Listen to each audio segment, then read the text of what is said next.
Hello Tribuners, selamat datang di Garis Gawang Podcast. Tempat kita ngobrol santai soal futsal, mimpi, dan perjuangan anak-anak muda Indonesia. Di episode kali ini, kita kedatangan tamu spesial, yaitu Ketua Umum Federasi Futsal Indonesia, Mas Michael Victor Sianipar. Ya. Terima kasih sudah mengundang. Iya, Mas Michael, dipanggil Mas Michael. Boleh Mas, Bro, Bang. Iya, Bebas. Mas Michael nih, aduh, namanya ini melambung juga nih. Tapi kayak tidak mau dilambung-lambungkan nih, Mas. Ya nggak perlu lah. Oke, Mas Michael, mungkin langsung aja nih kita bertanya agak nyantai aja ya, Mas. Kalau kita harus merangkum dalam satu kalimat, apa yang sedang terjadi dengan futsal Indonesia saat ini, Mas Michael? Kalau dalam satu kalimat, naik kelas. Naik futsal kelas. Indonesia sedang naik kelas. Oke, naik level lah ya. Naik level. Oke. Tapi kita bicara soal kemarin kita habis sejarah ya. Apa menciptakan sejarah runner up di Piala Asia. Itu kalau kita boleh intermezzo kemarin menduga atau seperti apa tuh, Mas? Ya, jadi kalau di federasi kita sebenarnya tuh jarang menggunakan kata target. Oke. Karena seringkali kesan yang kami dapat itu kalau bicara soal target itu kesannya tuh jadi beban pikiran aja gitu. Kami lebih suka bicara soal persiapan. Jadi daripada bicara soal targetnya di Piala AFC apa, pertanyaannya kita ubah, persiapan kita apa gitu. Karena kadang-kadang kita bicara target, kalau nggak ada persiapan ya percuma. Sebaliknya kalau ada persiapan, target jadi irrelevan. Karena kalau memang persiapannya sudah yang terbaik, ya kita lihat saja nanti pertandingan ke pertandingan, maka optimisme kita adalah hasilnya juga akan yang terbaik. Tentu namanya olahraga kan menang kalah banyak faktor ya. Betul. Ada tim yang sudah bermain sangat baik, belum tentu menang juga. Ya, itu kan istilahnya bola itu bundar gitu. Jadi kami nggak ingin bergantung kepada sekedar satu kemenangan atau satu kekalahan. Kita bicara soal proses dan persiapan jangka panjang. Mas Victor, selain memang kita bagus secara kualitas pemain, pelatih juga coach Hector, tapi di sini juga ada peran federasi juga ya, yang dipimpin oleh Mas Michael ini. Pertanyaannya, bagaimana memanage agar situasi seperti ini tuh bukan jatuh ya, malah bisa terus meningkat itu. Dari Mas Michael gimana, Mas? Nah ini kenapa di Federasi Futsal Indonesia di FFI kami punya filosofi yang saya juga perlu sampaikan dan akan terus saya sampaikan berulang-ulang. Futsal Indonesia itu milik semua. Futsal Indonesia itu bukan hanya milik federasinya. Hari ini kebetulan kami di federasi. Hari ini kebetulan saya di posisi sebagai ketua umum dari FFI. Tapi sebelum saya sudah pernah ada, orang-orang yang berjasa setelah saya akan terus ada. Jadi kalau tadi pertanyaannya bagaimana menjaga konsistensi prestasi kita, bagaimana futsal Indonesia terus naik kelas, jujur aja menurut saya tanggung jawabnya bukan hanya di federasi semata. Keberhasilannya pun juga bukan karena federasi semata. Kita tentu ada kerja iya. Tapi saya akan sampaikan keberhasilan ini, peran ini adalah milik dari komunitas futsal Indonesia secara keseluruhan. Ekosistem. Betul. Kita bicara ekosistem, ada klub-klub di dalamnya, ada akademi-akademi, ada para wasit, ada para pelatih, ada para manajer di klubnya masing-masing. Bahkan sampai ke sekolah, ke orang tua siswa, ke keluarga yang mendukung anak-anaknya latihan futsal, bahkan mendedikasikan hidupnya di dalam dunia futsal. Kalau nggak ada ini selama 10-20 tahun terakhir, kita nggak punya pemain-pemain yang luar biasa yang kemarin bisa membawa kita ke runner-up AFC. Iya, apalagi juga kemarin juga pemain-pemain kalau dilihat umur-umur udah mateng ya. Malah mungkin 2 tahun 3 tahun ke depan mungkin Iqbal yang usianya udah 30 masih bisa lebih matang lagi, cuman ada di bawahnya yang umur 25 bisa lebih matang lagi. Nah, Mas Michael tadi memang Mas Michael sangat benar ya, semua mungkin federasi sepak bola juga mengatakan bahwa sebelum mencapai puncak itu untuk timnas Indonesia prestasi di dunia atau di level-level internasional, kita harus melihat dari level-level grassroots-nya, dari pembinaan. Mas Michael sendiri melihat pembinaan di Indonesia itu seperti apa nih? Untuk futsal sudah lebih bagus kah? Kan 10 tahun 20 tahun kebelakangan berarti ada sektor pembinaan yang berjalan konsisten nih. Kalau Mas Michael sendiri melihat pembinaan di kita ini, futsal di Indonesia ini sudah berjalan konsisten kan, atau harus ditambah lagi lebih banyak kompetisinya atau turnamen atau seperti apa, Mas Michael? Kalau saya melihat dari kacamata federasi, tentu ada lebih dan kurangnya ya. Positifnya ada, makanya kita bisa ke level ini, dan bahkan di beberapa analisa kita sudah peringkat 15 dunia. Jadi kan ya pasti ada sesuatu yang bekerja dan berhasil di Indonesia. Kalau nggak mungkin kita sampai titik ini. Lebihnya ada. Lebihnya apa? Kalau saya lihat memang futsal itu olahraga yang sangat merakyat. Jadi kami kalau pergi ke seluruh pelosok Indonesia pasti ada orang main futsal. Yes. Karena lapangan futsal itu kan lapangan kecil yang tersedia di mana-mana. Bahkan bisa dibilang mayoritas sekolah, mungkin hampir semua sekolah punya school futsal. Basket, futsal ya sama satu lapangan gitu. Begitu. Jadi sementara kalau lapangan sangat sepak bola dia kan sangat besar ya. Nggak semua sekolah punya. Tapi kalau futsal itu olahraga yang bahkan pelajar di sekolah pun bisa bermain di mana-mana gitu. Jadi di situ adalah dasar kita bahwa banyak kompetisi-kompetisi muncul. Jadi dari level sekolahnya banyak yang main, kemudian kompetisi-kompetisi lokal juga banyak. Sehingga semakin banyak kompetisi, otomatis talent pool-nya juga besar. Betul. Dan misalkan nih, saya bicara dengan pemilik-pemilik klub sekarang, banyak owner klub sekarang ini kenapa mereka mau keluar uang begitu banyak membiayai klubnya bisa bertahan di liga? Karena memang dulu main futsal dan hobi futsal.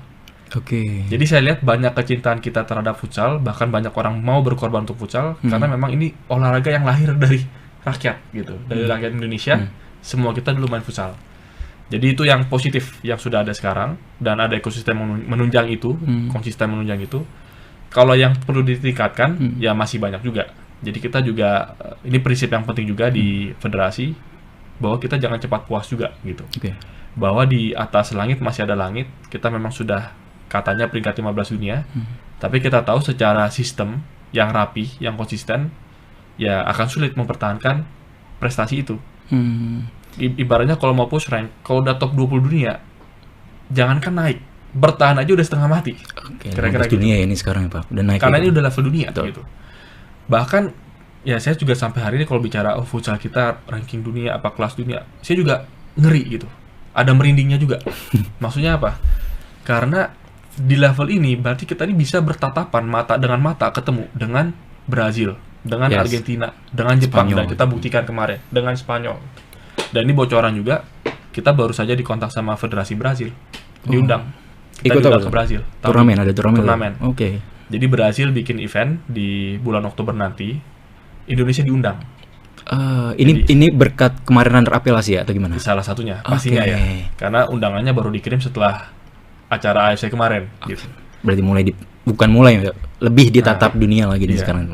Jadi sekarang ini banyak pintu terbuka dan kita mempertahankan di posisi ini akan sangat sulit. Makanya kita harus terus naik kelas, terus berbenah.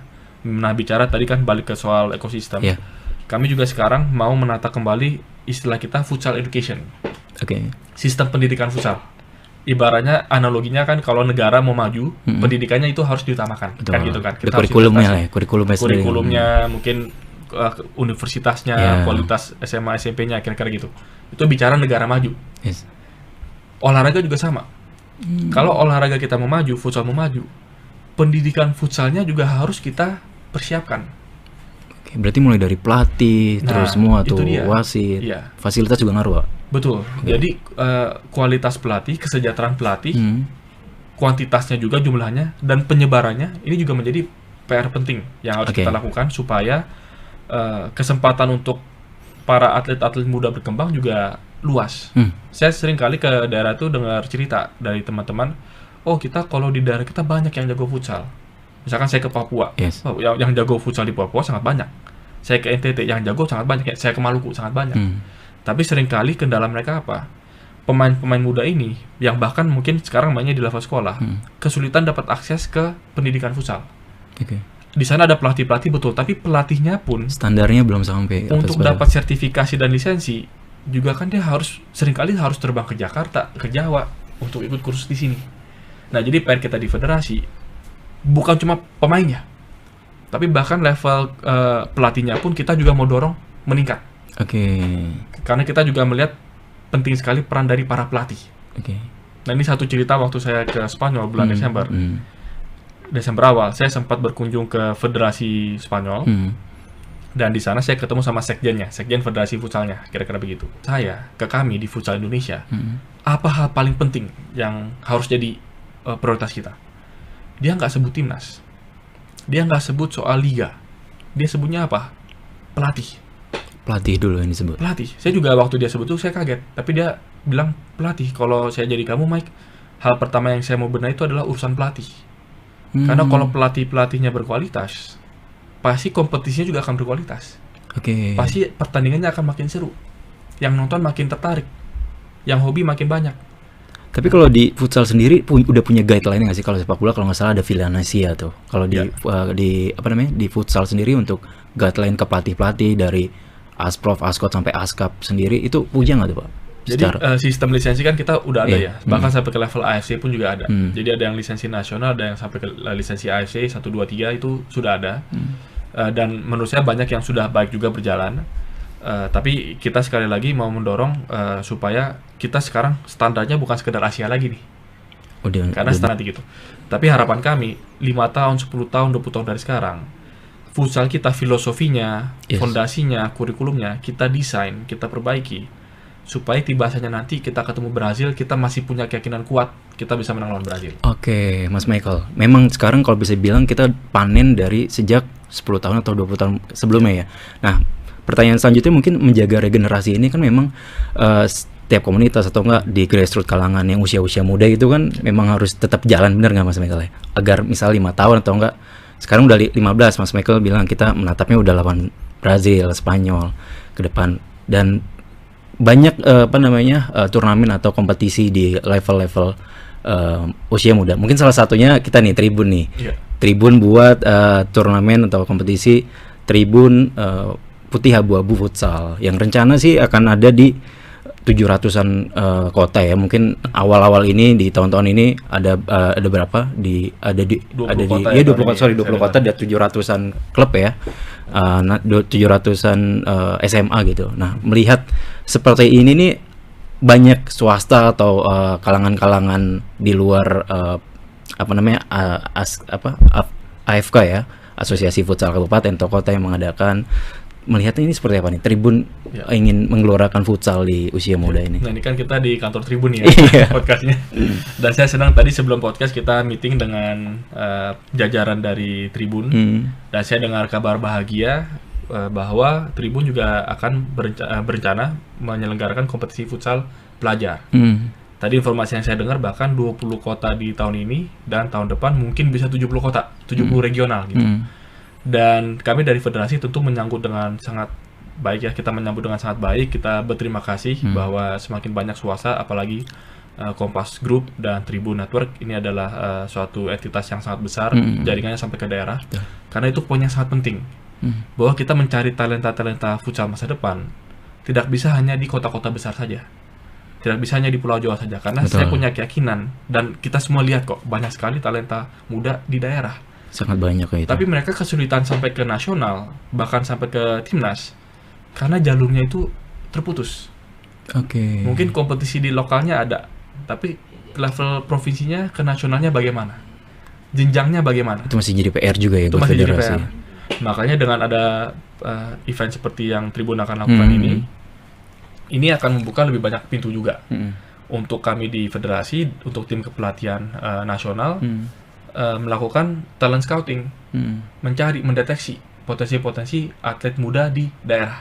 Jadi saya harap kerjasama ini bisa membuka regenerasi dari pemain-pemain futsal bahkan sampai ke level timnas. Kalau dari federasi ada standar nggak sih Pak? Kalau misalnya di turnamen antar SMA ini seperti apa gitu? Kan kalau misalnya kita tahu kan kalau di Pro League-nya kan udah banyak regulasinya nih. Kalau misalnya banyak yang mengadakan sektor swasta yang ngadain di kita sebut ada futsal series lah sebelumnya. Sekarang juga kita Tribun mau buat untuk bisa mengembangkan usia muda nih. Ada regulasi spesifik nggak Pak untuk usia muda, untuk khususnya buat SMA ini turnamen? Jadi kalau regulasi memang hari ini tuh setiap kompetisi beda-beda.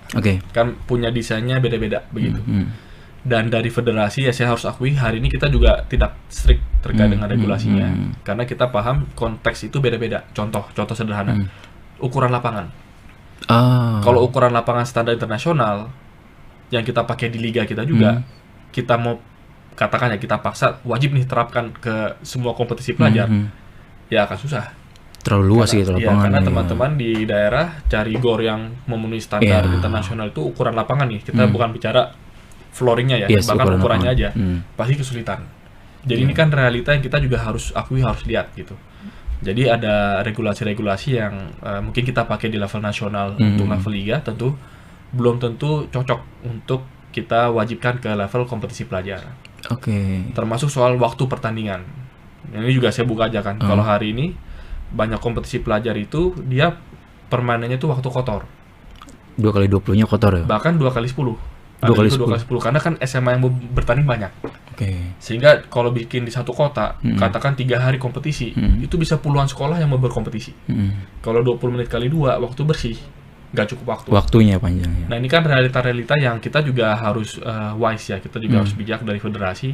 Kita nggak bisa sekedar bikin aturan yang semua harus ikut standar yang kita mau pasang, pada saat realita di lapangannya sangat sulit.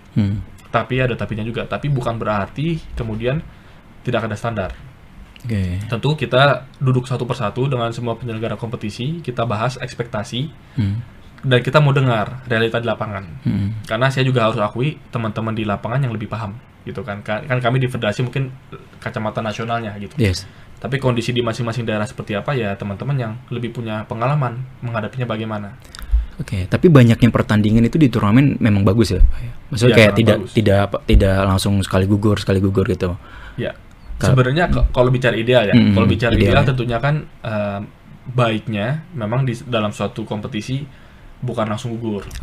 Karena saya membayangkan kan ada sekolah dia persiapan katakan 3 bulan ekskul futsalnya jalan, kemudian masuk kompetisi, pertandingan pertama entah sial entah kenapa gitu kan kalah, selesai. Padahal elemen yang penting juga dalam pengembangan olahraga adalah elemen evaluasi. Kalah sekali, mungkin dia harus bisa segera memperbaiki dan mempersiapkan pertandingan berikutnya bisa jadi menang. Ya contoh kita Indonesia, timnas kita waktu di SEA Games kan sempat kalah sama Vietnam. Dan pada saat kalah dengan Vietnam banyak juga masyarakat yang bertanya-tanya, wah gimana nih kita kalah lawan Vietnam, gimana kita nanti lawan Thailand. Tapi karena kekalahan itu justru kita berbenah.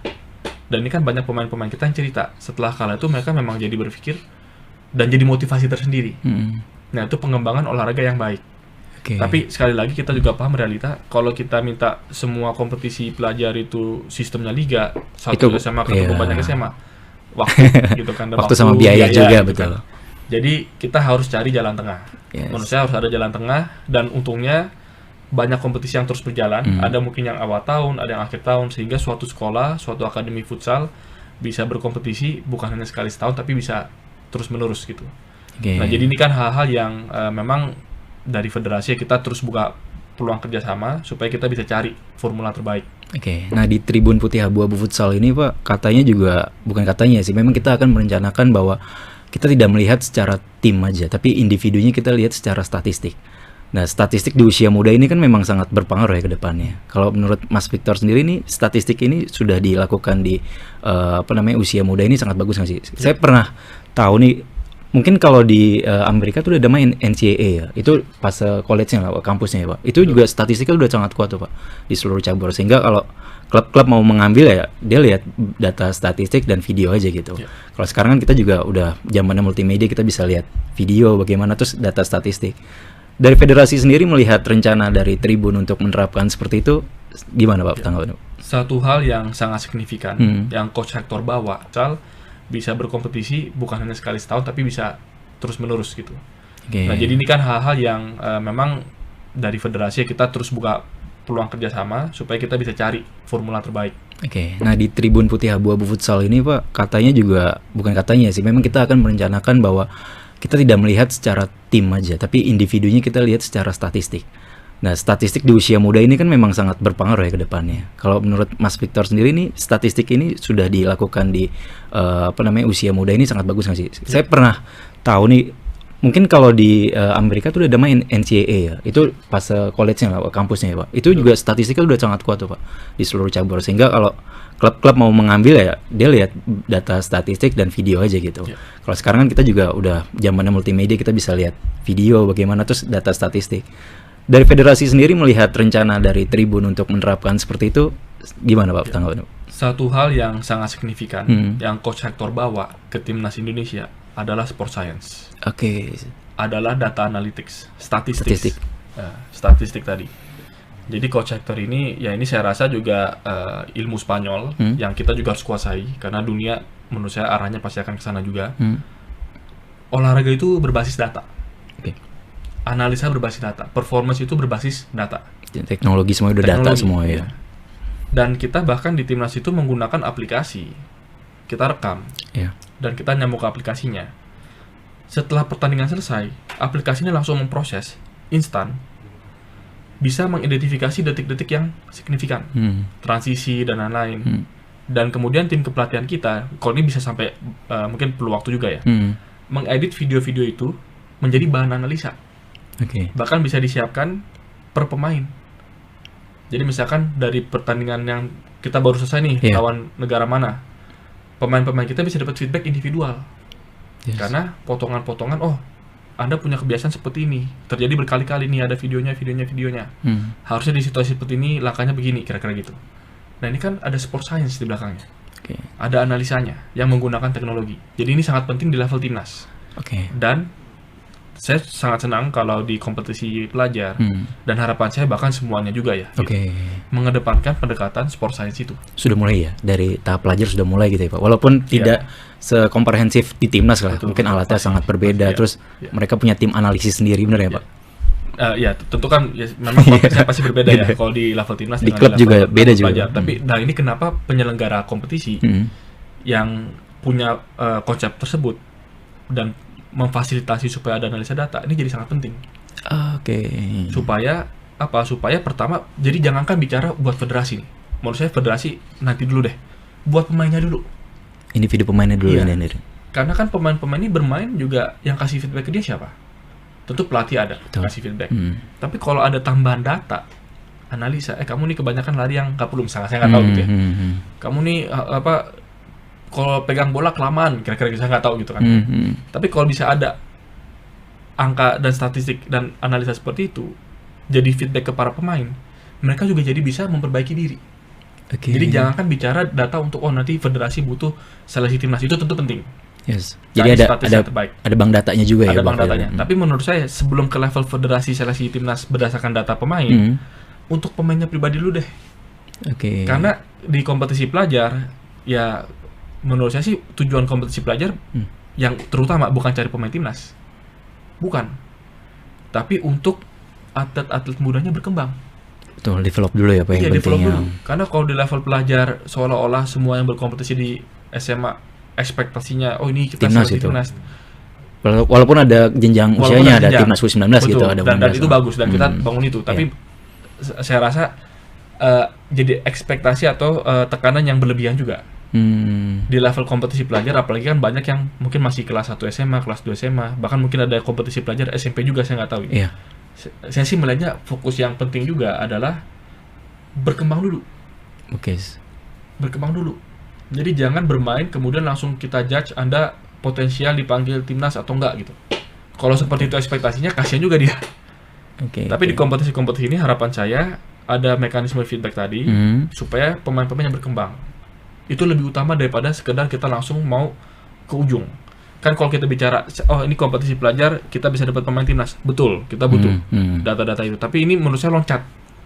Kita loncat. Langkah yang pertama dilakukan ini adalah kompetisi pelajar ini didesain dulu untuk memfasilitasi pemainnya berkembang. Itu dulu yang utama. Meningkatkan individual sama kerja sama tim.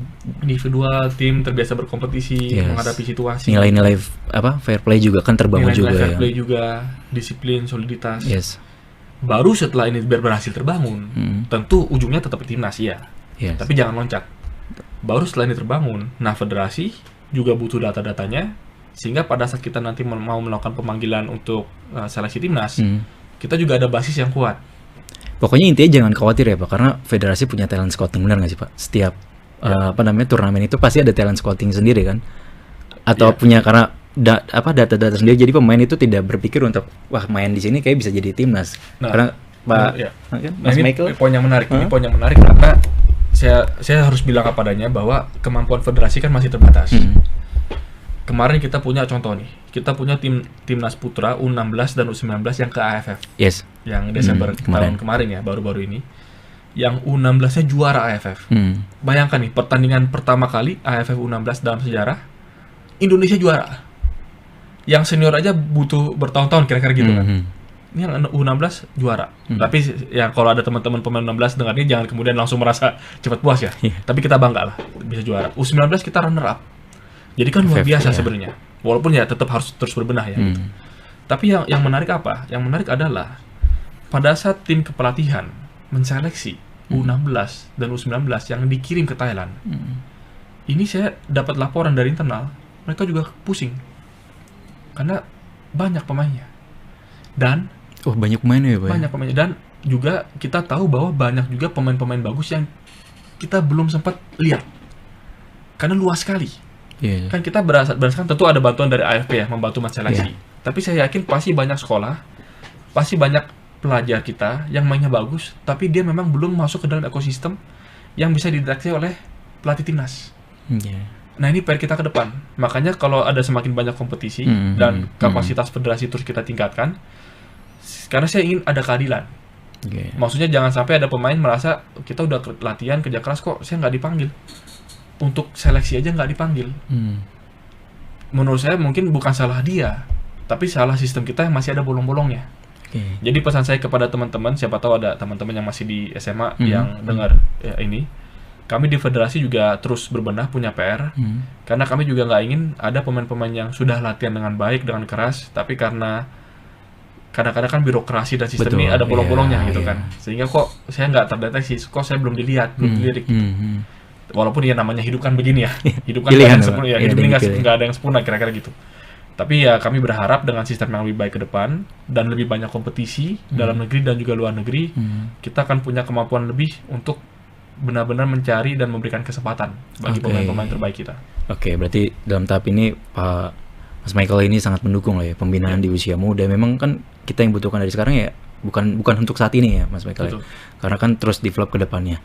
Dan sekarang kita ngomongin ke kita melihat nih Pak, liga terus berkembang dan ada wacana ekspansi nih. Apa tujuan besar dari FFI untuk kompetisi profesional 2-3 tahun ke depan nih? Ya, jadi terhitung dari tahun lalu 2025 pertengahan, FFI mendirikan operator liga. Namanya PT Kompetisi Futsal Indonesia (KFI). Itu di bawah FFI. Di bawah FFI. Tapi dia punya otonomi. Artinya dia punya badan hukum tersendiri. Bisa disamakan nggak kayak I-League sama PSSI gitu? Ya bisa dibilang begitu ya. Jadi ya seperti IBL di basket atau di sepak bola juga ada PTLIB atau I-League ya. Ya, logika kita adalah pertama kita mau ada garis antara regulator dengan operator. Karena kalau sebelumnya ini kan FFI yang ngerjain langsung nih liganya. Tapi kita lihat bisa jadi ada potensi konflik antara kita pada saat klub bicara ke FFI, mereka bicara ke operator atau ke regulator. Karena ini dua fungsi yang sebenarnya berbeda. Makanya kita mau pisahkan dengan ada operator liga ini, PT KFI. Itu alasan yang pertama.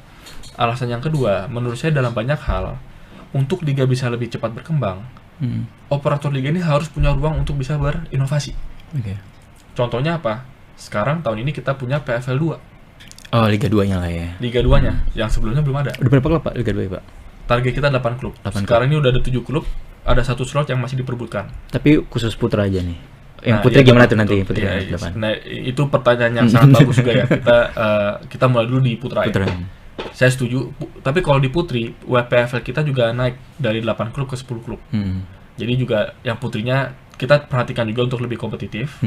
Tapi memang hari ini belum ada rencana bikin Liga 2 di putri. Menurut saya liga utamanya ini itu dulu kita terus sempurnakan. WPF ya, Women Pro Futsal League, itu kita juga masih banyak yang perlu kita sempurnakan dulu. Baru bisa bicara ke Liga 2-nya. Nah, tapi balik ke yang Liga 2 Putra, PFL 2. Ini cara kita mempersiapkan regenerasi. Karena di PFL 2 nanti aturannya itu lebih banyak memberikan ruang untuk pemain-pemain yang muda. Berarti ada KU-nya ya. Nah, itu ada kuota-kuotanya. Gitu, ada aturan-aturan di situ. Sehingga ada jenjang. Jadi kalau kita bicara piramida futsal, ujung di atas timnas. Dulu hanya timnas senior putra dan timnas senior putri. Sekarang pun timnas seniornya, timnas putra putrinya ada senior, ada kelompok usia. Jadi bahkan di level timnas pun juga ada piramidanya. Nah, tapi kalau piramida yang lebih luas, timnas di bawahnya ada liga. Ada Liga 1, ada Liga 2, ada Liga Nusantara, dan kita juga tahun ini targetkan bikin Piala FFI U20. Itu under club atau gimana Pak? Nah, Piala FFI U20 ini dari AFP. Dari klub-klub AFP. Jadi kalau PFL 1, PFL 2 Liga Nusantara klub. Tapi kalau FFI U20 nih AFP. Nah ini masih kita godok. Rencananya sih nanti dari AFP mengirimkan All Star-nya mereka. Bisa kayak tim-tim PON gitu ya Pak ya? Iya seperti itu gitu. Jadi saya rasa ini juga akan mengkomplementkan program pemerintah juga melalui PON. Jadi kompetisi kita perbanyak sekarang dan kompetisinya berjenjang. Bukan cuma level pro sampai ke level yang U23, U20 melalui sistem tadi. Ada FFV U20 bahkan. Di bawah itu kita punya kompetisi level kampus, universitas. Iya, ada liga mahasiswa lah gitu. Liga mahasiswanya ada. Kemudian ada juga yang level pelajar. Liga pelajar ya. Termasuk yang level akademi. Karena kalau akademi futsal itu juga ada Asosiasi Akademi Futsal Indonesia bikin kompetisi kelompok usia. Nah, jadi ini semua nih kita harus rancang. Dan ini juga nyambung dengan apa impian kita ke depan. Indonesia ini kan sudah pernah juara AFF. Ya. Nggak mudah menurut saya sih, bukan berarti besok kita juara lagi. Dan harus yang AFF besok ini kita bahkan banyak mendorong pemain-pemain yang muda. Oh, yang di Malaysia nanti? Yang di Thailand? AFF ini kita kemarin udah rilis daftar pemain yang dipanggil timnas. Itu banyak nama-nama baru dan nama-nama muda. Jadi AFF juga ajang kita regenerasi timnas sebenarnya. SEA Games juga gimana Pak? Ntar 2027? Pemain muda atau senior? Belum tahu ya. Mungkin kalau SEA Games bedanya kan bonusnya besar ya. Saya rasa pasti tetap bisa ya, bisa di. Tapi itu nantilah. Ya, nantilah tahun depan kita baru akan bahas itu. Tapi yang sekarang ini kan kita bicara AFF dulu. Sudah pernah juara AFF. Impian kita berikutnya berarti kan harus level Asia. Dan kemarin di AFC kita finalis. Kita runner up Piala Asia. Dan saya punya keyakinan hanya masalah waktu kita akan juara Asia. Mungkin 2 tahun dari sekarang, mungkin 4 tahun, mungkin 6 tahun, mungkin 8 tahun. Juara Asia. Ya namanya kan impian kan kita harus terus naikkan. Tapi kan bisa ada guideline-nya sendiri ya Pak ya? Ya pasti harus ada persiapan. Makanya bukan target, sekali ini bukan target tapi persiapan yang kita harus bayangkan. Setelah Piala Asia, ya target berikutnya Piala Dunia. Nah nyambung ke tadi regenerasi. Kalau kita mau membayangkan Indonesia kompetitif di Piala Dunia, kita membayangkan kapan tiba saatnya Indonesia bisa runner up Piala Dunia, semifinalis Piala Dunia, atau tiba saatnya nanti juara Piala Dunia futsal. Katakan 20 tahun, 30 tahun dari sekarang, kita berharap Indonesia di posisi itu. Pertanyaannya, pemain kita yang 20 tahun dari sekarang akan bermain di Piala Dunia, memperjuangkan supaya kita bisa juara Piala Dunia. Sekarang usianya berapa? Sekitar ya mungkin 4 tahun, 5 tahun, 6 tahun. Iya, karena jenjang jauh. Karena itu 20 tahun dari sekarang gitu kan. 24 usia udah matang mereka, ya 24 sampai 30 lah usia prime mereka. Berarti kalau kita punya impian level dunianya kita pertahankan 20 tahun dari sekarang, pemain-pemain yang bisa membawa ke sana sekarang ini masih SD aja belum masuk. Iya, belum masuk SD. Si TK ya Pak sekarang. Masih TK. Atau ya kalau kita mau target bisa juara Asia dalam 10 tahun, berarti pemain kita yang bisa membawa itu sekarang mungkin masih di SMP SMA. Iya, yang pelajar-pelajar lah sekarang. Yang masih pelajar-pelajar gitu. Jadi kami di federasi juga berpikir bahwa kita bicara jangka panjang, futsal education jangka panjang. Penjenjangan juga jangka panjang. Mas Michael, nah tadi kan balik lagi nih ke soal regenerasi ini, turnamen. Kalau dari FFV sendiri punya standar nggak sih Pak? Atau enggak, kita jangan standar nasional kan? Karena kan tadi Mas Michael bilang setiap turnamen di pelajar tuh mereka punya lapangan tersendiri, terus mungkin alasnya parkit atau seperti apa kan beda-beda ya. Tapi kalau di luar sendiri tuh misal katakan di Jepang, di negara-negara yang maju futsalnya, di Iran atau segala macam di Eropa, itu mereka sudah punya standar sendiri nggak sih Pak? Dan itu jadi ke depan ya akan jadi akan jadi standar sendiri dari FFV untuk menggelar turnamen-turnamen pelajar gitu Pak? Ya, jujur ini saya masih harus banyak belajar ya kalau level pelajar di level dunia ya, karena bacaan saya sih agak beda-beda. Contoh waktu saya ke Portugal, saya sempat mampir ke klub Benfica. Benfica itu punya kelompok usia. Jadi Benfica ini kan klub bola, tapi juga ada klub futsalnya. Dan klub futsal dia punya tim seniornya, Benfica yang senior. Dia juga punya U21-nya, U18, U16, U14, U12. Jenjangnya jauh ya. Di klub.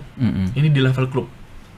Dan saya sempat ngobrol, nggak jaminan, misalkan ada pemain dia di U14-nya Benfica, nanti dia akan masuk ke U16, belum tentu. Jadi setiap jenjang ini seleksinya ketat juga, selalu seperti itu. Jadi kalau saya lihat di Portugal, dan Portugal kan termasuk paling atas di dunia futsal ya, dan juga di dunia sepak bola. Bahkan penjenjangan usia itu dilakukan oleh klub, oleh akademi. Nah ini modelnya Eropa, sebagian negara Eropa saya lihat modelnya seperti itu. Kalau di Amerika mungkin saya belum bicara futsal ya, tapi saya tahu kalau tadi kan contoh NCAA. Basketnya dia, olahraganya dia itu melalui sistemnya apa? Sekolah dan universitas. Yes. Jadi ini student athlete ya gitu bilang. Student athlete ya. Jadi saya mungkin sebagai orang awam nih gitu. Nah, karena ini menurut saya banyak teman-teman kita yang lebih paham soal sport management. Tapi kalau saya melihat ada dua cara. Kalau di Eropa yang saya lihat itu melalui mekanisme akademi dan klub. Tapi kalau di model Amerika ini melalui mekanisme sekolah dan universitas. Yes. Bahkan ada drafting. Ya, kan? Drafting gitu kan. Nah, Indonesia dalam konteks futsal yang mana?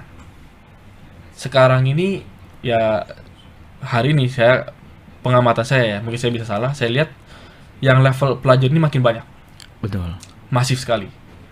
Yang level klub ya kita juga punya PR, klub-klub yang ada di PFL juga harus bisa mengembangkan akademi di bawahnya. Yes.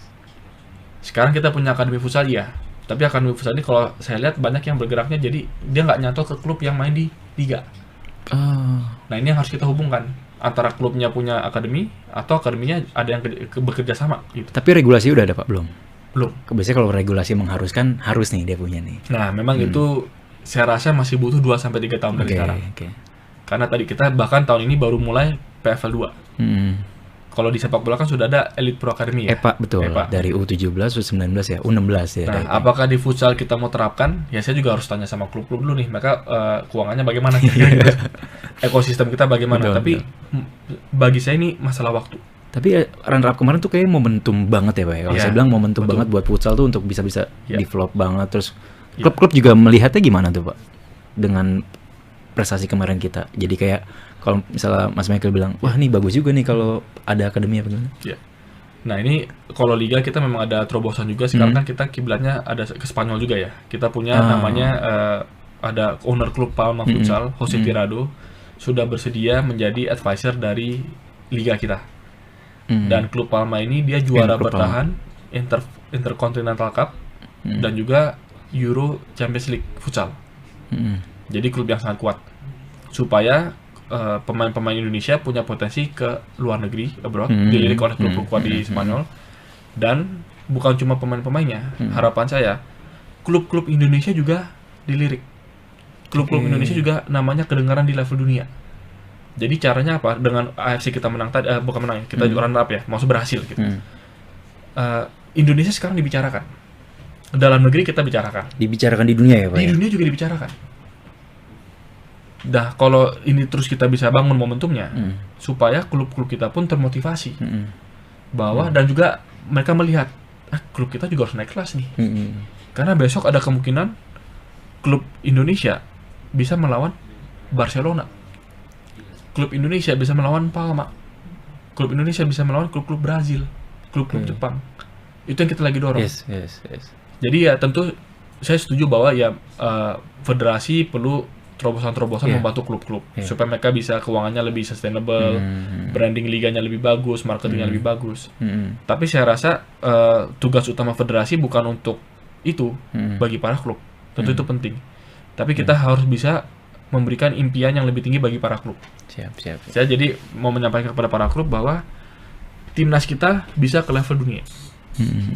Klub-klub kita juga bisa. Tapi kalau itu kita melakukan, berarti klub-klub kita juga harus naik kelas. Sama seperti timnas kita juga terus berusaha naik kelas. Jadi ada motivasi itu. Nah tinggal PR kita tadi kan soal bagaimana sistemnya ya. Akademi, apakah perlu kita terapkan regulasi ada akademi futsalnya di bawah klub gitu kan. Atau nanti sistem pendananya bagaimana, ini PR kita bersama-sama. Jadi bukan cuma PR klub, PR kami di federasi juga. Mas Michael, berarti di futsal itu memang sama lah ya, nggak ada bedanya sama cabur-cabur lainnya. Ada yang segi profesional ke bawah turunannya akademi, kemudian ada dari segi pelajarnya. Nah mungkin dari konsen kita nih dari segi turnamen pelajarnya nih Mas Michael, indikator turnamen pelajar yang sehat dan dari sisi teknik, mental sampai keselamatan itu seperti apa nih Mas Michael? Oke, ini makin lama makin teknis ini.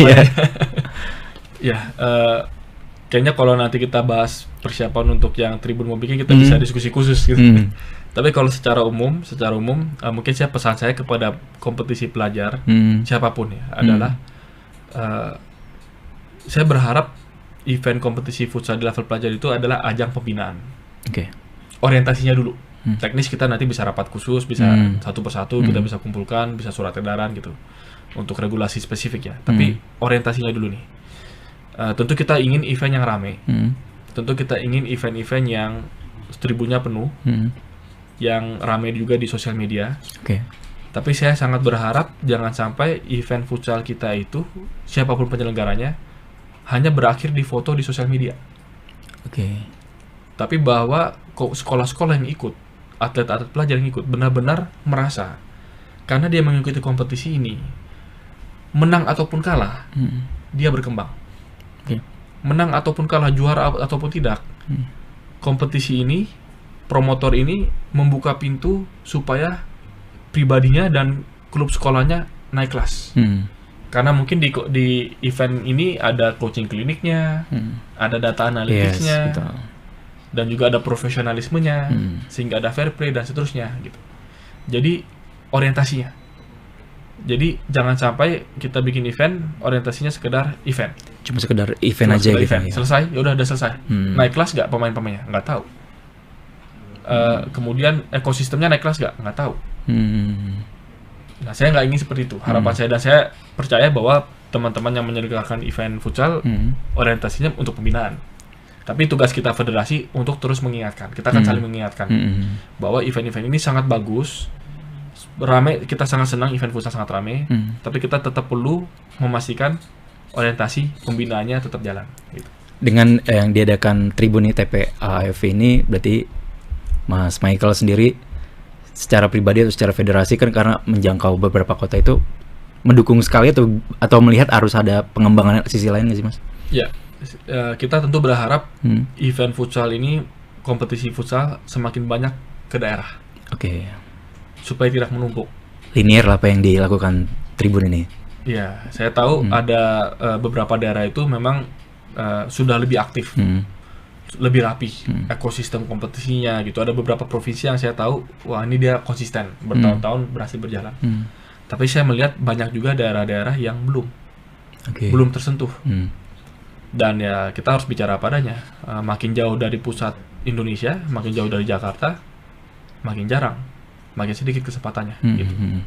Kesempatan untuk wasitnya naik kelas, pelatihnya naik kelas, atlet pelajarnya naik kelas, karena mungkin akses ke kompetisi berkualitas. Betul.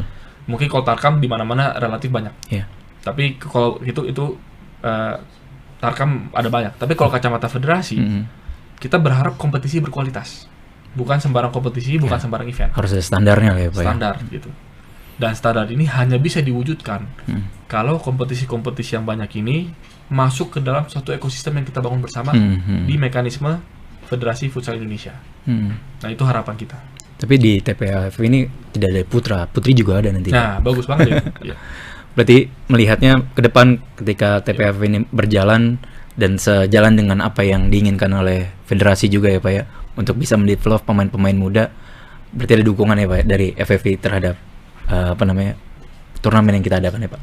Ya, kita pasti akan mendukung semua event kompetisi yang mengikuti regulasi yang ada dan juga berkoordinasi dengan FFV dan punya orientasi pembinaan. Apalagi kalau kompetisi itu juga memberikan ruang bagi bukan hanya putra tapi juga putri.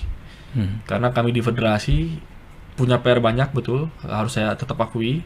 Tapi impian kami adalah bukan hanya timnas putra naik kelas, bukan hanya futsal putra naik kelas, putrinya juga. Benar.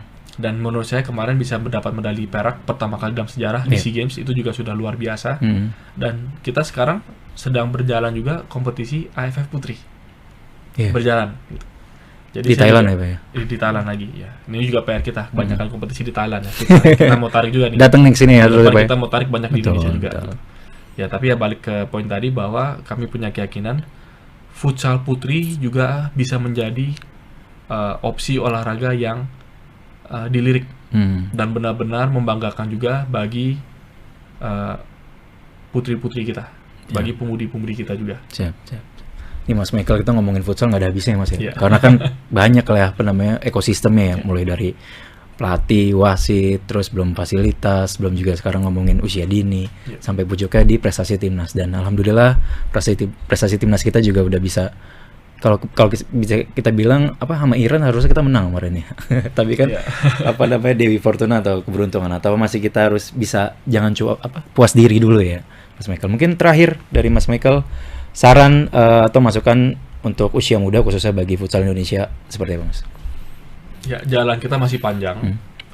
Dan kita harus terus berbenah, jangan cepat puas.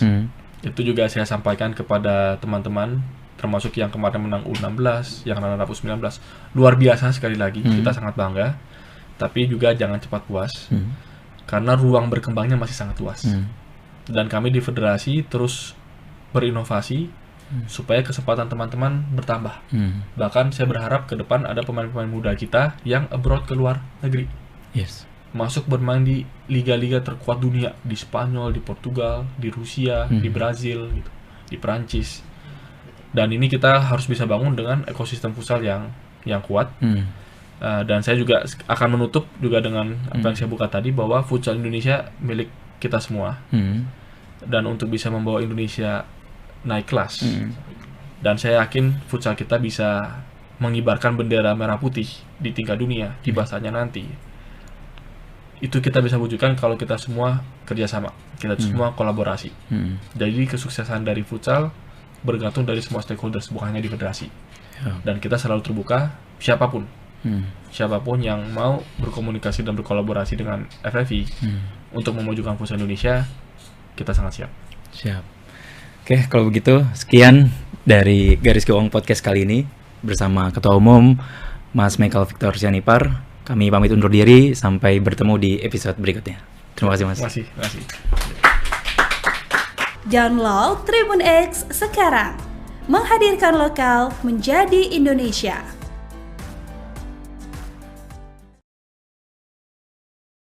Tapi saya akan sampaikan keberhasilan ini, peran ini adalah milik dari komunitas futsal Indonesia secara keseluruhan. Karena memang ini olahraga yang lahir dari rakyat gitu, dari rakyat Indonesia.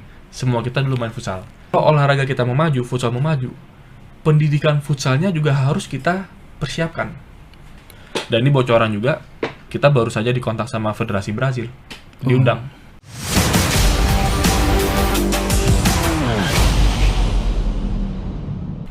Hello Tribuners, selamat datang di Garis Gawang Podcast, tempat kita ngobrol santai soal futsal, mimpi, dan perjuangan anak-anak muda Indonesia. Di episode kali ini, kita kedatangan tamu spesial, yaitu Ketua Umum Federasi Futsal Indonesia, Mas Michael Victor Sianipar.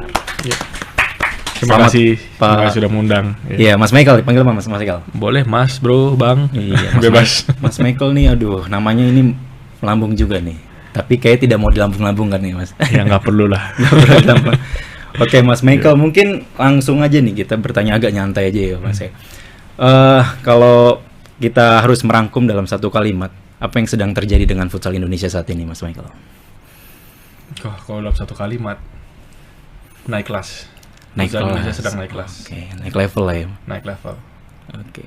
Tapi kita bicara soal kemarin kita habis sejarah ya, apa menciptakan sejarah runner up di Piala Asia. Itu kalau kita boleh intermezzo kemarin, menduga atau seperti apa tuh Mas? Ya. Jadi kalau di federasi kita sebenarnya tuh jarang menggunakan kata target. Oke. Karena seringkali kesan yang kami dapat itu kalau bicara soal target itu kesannya tuh jadi beban pikiran aja gitu. Kami lebih suka bicara soal persiapan. Jadi daripada bicara soal targetnya di Piala AFC apa, pertanyaannya kita ubah. Persiapan kita apa gitu. Karena kadang-kadang kita bicara target kalau nggak ada persiapan ya percuma. Sebaliknya kalau ada persiapan, target jadi irrelevan. Karena kalau memang persiapannya sudah yang terbaik, ya kita lihat saja nanti pertandingan ke pertandingan, maka optimisme kita adalah hasilnya juga akan yang terbaik. Tentu namanya olahraga kan